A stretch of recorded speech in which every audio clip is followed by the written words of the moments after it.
Hello everyone, welcome to Star IQ. Star IQ के video platform पे आप सभी का बहुत बहुत स्वागत है। आज 8 मई 2022 के हरियाणा करंट अफेयर इस वीडियो में हम पढ़ने वाले हैं। आशा करता हूं आप लोग बहुत अच्छे होंगे। दोस्तों, आज है मदर्स डे, तो आप सभी को मदर्स डे की बहुत बहुत शुभकामनाएं और माताजी को प्रणाम भी मेरी साइड से। सभी माताजी को प्रणाम जरूर बोलिएगा। सो आइए स्टार्ट करते हैं। हम लोग हमारे आज के इस अद्भुत से सेशन की शुरुआत करते हैं, ठीक है ना। और क्लास को स्टार्ट करें उससे पहले कल आपसे एक सवाल पूछा था मैंने। तो अगर आप लोग पढ़ रहे हैं और एसएससी एग्जाम की प्रिपरेशन कर रहे हैं या सिविल सर्विस एग्जाम की प्रिपरेशन कर रहे हैं और पढ़ते टाइम पे ये तो लाजमी है कि आपको डाउट जरूर आता होगा। तो डाउट अगर कोई आता है तो आप लोग जो है ना उसे सॉल्व करने के लिए अनअकैडमी प्रोफाइल पर जा सकते हैं। अनअकैडमी आप लोगों को मौका दे रही है अनलिमिटेड डाउट सॉल्व करवाने के लिए आस्क अ डाउट फीचर के द्वारा।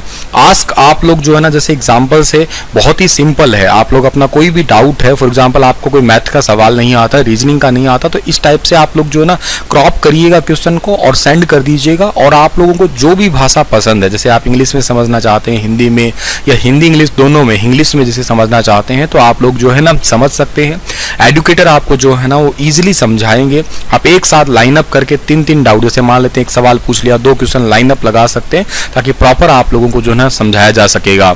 लाइक इंग्लिश लैंग्वेज है, रीजनिंग है, मैथमेटिक्स है या क्वांट है आपका, इन सभी को समझाने के लिए आस्क अ डाउट फीचर का अनअकैडमी पर आप इस्तेमाल कर सकते हैं, ठीक है ना। तो कंप्लीट आप लोग जो है request review for a solution, ये भी बहुत इंपॉर्टेंट है। अगर आप लोगों को मान लेते हैं कोई डाउट समझ नहीं आया, दोबारा भी पूछना वही बात, तो भी आप पूछ सकते हैं। इसके लिए लिंक आपको डिस्क्रिप्शन बॉक्स में प्रोवाइड करवा रहा हूं, उस पर क्लिक करके आप लोग एनरोल करिए। एनरोल करते टाइम पे आपको मेरा कोड की जरूरत पड़ेगी, तो कोड आप लोगों को फिल कर देना है स्टार आईक्यू, बिना स्पेस दिए स्टार आईक्यू कोड फिल कर देना। इससे आप लोगों को ईज हो जाएगा थोड़ा। मेरी हर क्लास अनअकैडमी पे देखने के लिए लिंक सारे डिस्क्रिप्शन में है, उन पे क्लिक करके आप एनरोल कर लीजिएगा। हर रोज रात को क्लास 8 बजे होती है, शाम को 6 बजे होती है, तो आप इन क्लासेस को जरूर ज्वाइन करें। उस सवाल का सही जवाब क्या होगा वो दे देते हैं पहले। गुप्तकालीन राजाओं द्वारा चलाए गए चांदी के सिक्के का नाम क्या था? तो गुप्तकालीन राजाओं के द्वारा चलाए गए चांदी के सिक्कों का नाम था रूपक। ऑप्शन नंबर बी जो है ना इस सवाल का बिल्कुल ठीक रहेगा। और गुप्त काल में समुद्रगुप्त ने सबसे ज्यादा प्रकार के सोने के सिक्के चलाए थे, वीणा वादन करते हुए सोने के सिक्के चलाए थे, तो वो तो बहुत ज्यादा इंपॉर्टेंट है ही। आइए पढ़ते हैं आज का पहला सवाल क्या रहेगा हमारा। आज का पहला सवाल क्या रहेगा आपका कि नेपाल के पोखरा में आयोजित 7वीं इंटरनेशनल हीरोज चैंपियनशिप 2022 में हरियाणा के किस खिलाड़ी ने 3 गोल्ड मेडल जीत लिए हैं? तो टोटल 3 गोल्ड मेडल जीते हैं। इनका नाम है Ram Kishan Sharma. Option number D जो है सवाल का हमारा वो बिल्कुल ठीक रहेगा। मूल रूप से ये भिवानी जिले के रहने वाले हैं। भिवानी का गांव बाडला है, वहां के रहने वाले हैं ये। उपमंडल जो है ना, उपमंडल के गांव बाडवा निवासी जो है ना ये रहने वाले हैं। तो ये इंपॉर्टेंट है, आप लोगों को याद रखना है। बीते 28 सालों से बाडा कस्बे में रह रहे बुजुर्ग एथलीट्स खिलाड़ी राम किशन शर्मा ने देश में जो है ना अब ये बहुत इंपॉर्टेंट सा काम किया, यूँ कहिएगा। इंटरनेशनल हीरो चैंपियनशिप 2022 में जो है ना इन्होंने 3 गोल्ड मेडल हासिल कर लिए। नेपाल के पोखरा में 1 से 5 मई तक ये 7वीं इंटरनेशनल हीरो चैंपियनशिप 2022 का आयोजन हुआ था। इसमें बांग्लादेश, श्रीलंका, नेपाल, मालदीव और भारत के खिलाड़ियों ने जो है ना वो भाग लिया था। और ये जो है भिवानी के रहने वाले रामकिशन शर्मा ने अपने आयु वर्ग की स्पर्धा में जो है ना इन सभी देशों के खिलाड़ियों को पीछे छोड़ा और इसके अलावा जो है ना इन्होंने 3 गोल्ड मेडल हासिल कर लिए। सो ये इंपॉर्टेंट है जो आपको याद रखना है, ठीक है। अगला सवाल है कि हरियाणा के किस व्यक्ति को पार्लियामेंट्री स्टैंडिंग कमेटी में भारतीय संसद में आमंत्रित किया गया है? पार्लियामेंट्री स्टैंडिंग कमेटी में भारतीय संसद के अंदर आमंत्रित किया गया है। इनका नाम है Sunil Jaglan. Option number D जो है ना इस सवाल का ठीक रहेगा। नो डाउट आप लोग सुनील जागलान के बारे में बहुत बार पढ़ चुके होंगे। ये हरियाणा के जींद जिले के गाँव बीबीपुर के रहने वाले हैं, या पूर्व सरपंच है ये, ठीक है ना। इन्होंने ही लाडो की पंचायत स्टार्ट की थी। पार्लियामेंट्री स्टैंडिंग कमेटी में भारतीय संसद में इन्हें आमंत्रित किया गया है। उत्तर भारत में सिर्फ सुनील जागलान को ही यह बात रखने के लिए भारतीय संसदीय कमेटी ने मौका दिया है। लड़कियों की शादी की उम्र संवैधानिक तौर पर 18 वर्ष से बढ़ाकर 21 वर्ष करने के लिए जो है ना वो सुनील जागलान लंबे समय से जो है ना वो प्रयास कर रहे हैं। तो वो भी बात आप लोगों को याद रखनी है, ठीक है ना।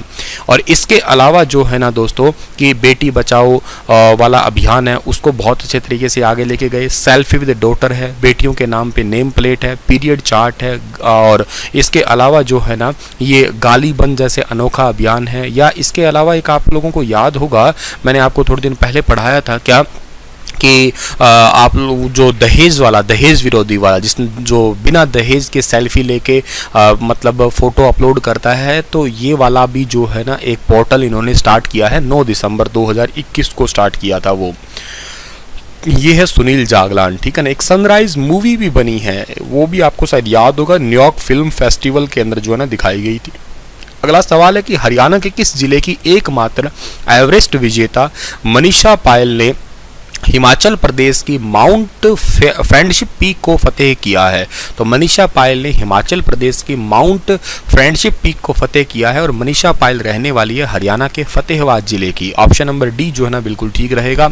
जिला फतेहाबाद की एकमात्र एवरेस्ट विजेता बेटी मनीषा पायल ने हिमाचल प्रदेश की बर्फीली पहाड़ी माउंट फ्रेंडशिप पीक को फतेह किया। पीर पंजाल पहाड़ियों की श्रृंखला के नाम माउंट फ्रेंडशिप पीक को टीम सदस्यों के संग जो है ना फतेह किया और राष्ट्रीय ध्वज जो है ना यहाँ पे फहराया। 5,500 मीटर की ऊंची है ये। एक सप्ताह के अंदर जो है ना इन्होंने काम किया ये। तो ये बड़ा एक इंटरेस्टिंग सा पॉइंट है। मनीषा पायल के बारे में आपको वैसे भी पहले बहुत पढ़ा चुका हूँ, ठीक है ना। फतेहाबाद हरियाणा का वो जिला है जहाँ पे सबसे कम वन क्षेत्रफल भी है। और हाँ पर यहाँ पे जो गेहूँ है, कपास है, इस चीज़ की खेती के लिए ये जिला बिल्कुल जाना जाता है। गेहूँ की खेती के लिए स्पेशली जाना जाता है।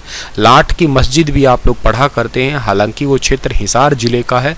कभी कभी ऑप्शन जो है ना हिसार ना दे के, हिसार ऑप्शन ही ना हो तो फिर आप लोग फतेहाबाद को टिक तो करने में कोई बड़ी बात भी नहीं लगती है, ठीक है। हालांकि जिला तो ऑफिशियल हिसार ही है, ठीक है। एक पिली मंदोरी गांव है, वो बड़ा फेमस है। कुनाल क्षेत्र है, बहुत इंटरेस्टिंग है। बिरडाना क्षेत्र है, वो बड़ा इंटरेस्टिंग है। यहाँ का हड़प्पा कालीन साइट्स के लिए, सीसवाल संस्कृति के लिए क्षेत्र है। एक भट्टू कला यहाँ का पुलिस स्टेशन है फतेहाबाद जिले का, जो कि पूरे भारत में तीसरे नंबर पे आया है। वो भी पॉइंट आप लोगों को याद रखना है। हरियाणा राज्य को किसके निर्माण में हब बनाया जाएगा? तो एक तो एरोस्पेस और एक डिफेंस इक्विपमेंट के लिए, यानी कि ऑप्शन नंबर ए और बी जो है ना इस सवाल का बिल्कुल ठीक रहेगा। हरियाणा सरकार ने एरोस्पेस और डिफेंस प्रोडक्शन पॉलिसी को मंजूरी दी है। इसका उद्देश्य है देखो कि अगले 5 साल में कम से कम 1 लाख अमेरिकी डॉलर का निवेश आकर्षित करना तथा लगभग 25,000 लोगों को रोजगार के नए अवसर देना। हरियाणा के मुख्यमंत्री मनोहर लाल ने बताया है कि भारत में विश्व का तीसरा बड़ा सशस्त्र बल है और रक्षा व्यय के मामले में तीसरा सबसे बड़ा देश भी है ये।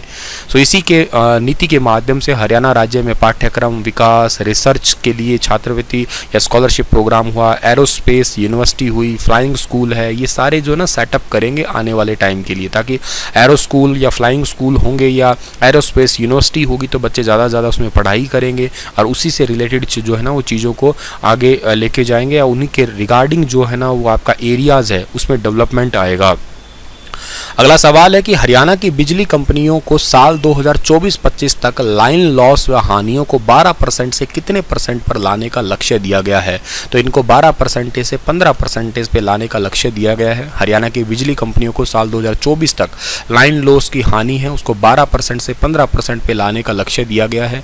इसके तहत बिजली चोरी रोकने, गाँव व शहर में बिजली सप्लाई को दुरुस्त करना और उत्तर हरियाणा बिजली वितरण निगम ने 60% जो है ना वो अनुदान के साथ लगभग जो है ना 3,000 करोड़ रुपए की संभावित लागत से घाटे की कमी की बात भी कही है। जबकि 2,000 करोड़ के लगभग संभावित राशि के साथ प्रीपेड स्मार्ट मीटर जो है ना उनको भी लगाना है। मतलब हरियाणा में प्रीपेड मीटर लग जाएंगे इन फ्यूचर, ताकि बिजली चोरी तो खत्म होगी ही होगी, इसके अलावा जो है ना वो ऑथेंटिक तरीके से लाइन लॉस भी कम हो जाएगा। हाल ही में हरियाणा सरकार ने तुरंत प्रभाव से कितने आईएएस अधिकारियों के तबादले और नियुक्ति के आदेश जारी किए हैं? तो रिसेंटली 15 आईएएस अधिकारी और तबादले के नियुक्ति के आदेश जारी किए हैं हरियाणा गवर्नमेंट ने, जिसमें से अनिल मलिक आते हैं, पंकज यादव आते हैं, अजीत आते हैं, जगदीप आते हैं, डॉक्टर मकरंद आते हैं, डॉक्टर दुष्यंत जी आते हैं, ठीक है ना। यश गर्ग है, अशोक है, श्यामलाल है, यशेंद्रा है, रीतू है, जय किशन है, राम कुमार, राहुल और आनंद, इन 15 अधिकारियों के जो है ना तबादले के जो है ना ऑर्डर दिए हैं गवर्नमेंट के द्वारा। इसका आज का सवाल जो है आपके लिए ये रहेगा कि संगाई त्योहार जो है ना कहाँ मनाया जाता है? असम, मणिपुर, नागालैंड, मिजोरम। बताइए इसके बारे में विस्तार से। कल फिर हाजिर होऊंगा लेटेस्ट अपडेट के साथ में, तब तक अपना ख्याल रखिएगा।